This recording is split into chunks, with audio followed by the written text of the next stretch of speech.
Let me go back to that issue of integrity. Ethical behavior, I want to repeat, comes from a life of integrity, and a life of integrity has integrity because of values, living a life consistent with the values. Remember, the word integrity comes from the same root as integer. A quarter is not an integer. 1.5 is not an integer. An integer is a whole number.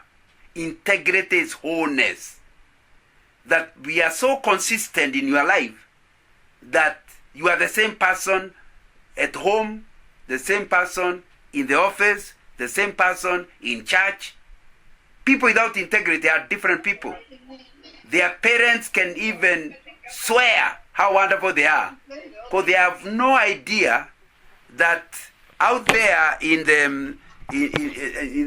the outside home, they are being differently. If you have integrity, you'll be the same person in the dark as in public. Integrity is an internal system of principles that guides your outer behavior.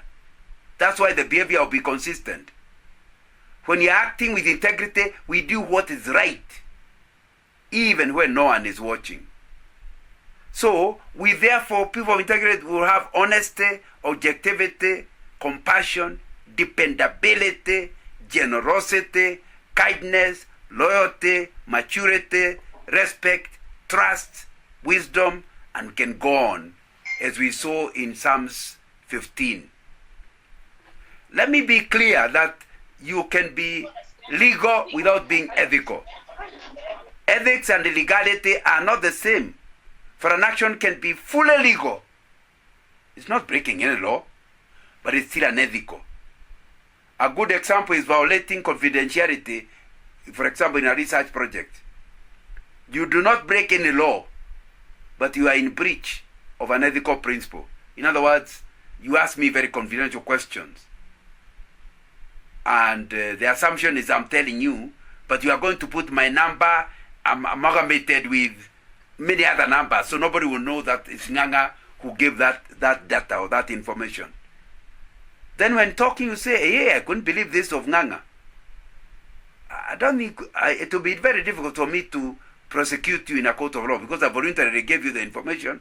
We never signed in a contract. You are not breaking any law, but you are unethical. So do not assume that because you have never, if you go to the CID, they can give you a certificate of good conduct, that you are ethical. Many people with certificate of good conduct are not ethical because all they have done is they are not criminals. Repeat what I said earlier in the introduction. To be ethical does not mean, to be unethical does not mean to be caught. Something is not wrong because you are caught. It is wrong because it is wrong, whether anybody knows about it or not. As I finish, let me tell you, it's very expensive to have no integrity. Just a few examples before I start looking at the questions.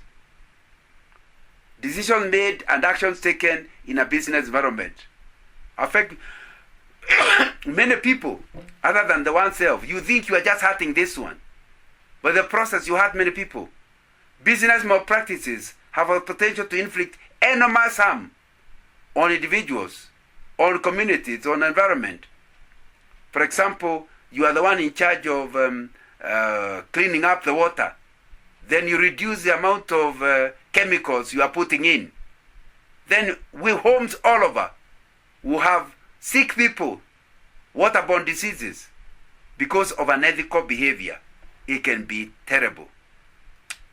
The notes are going to be given to you. I listed quite a lot of things in talking about costs and benefit of ethics.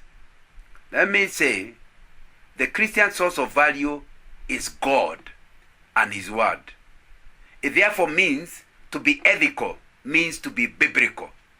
Christians believe that because they are created in the image of God, they have a capacity to recognize and understand God's truth. Therefore, they can live God's truth.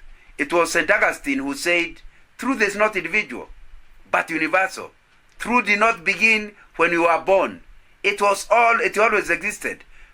To the Christian, Augustine said, truth came to mankind in two major ways. That is the Bible and in creation.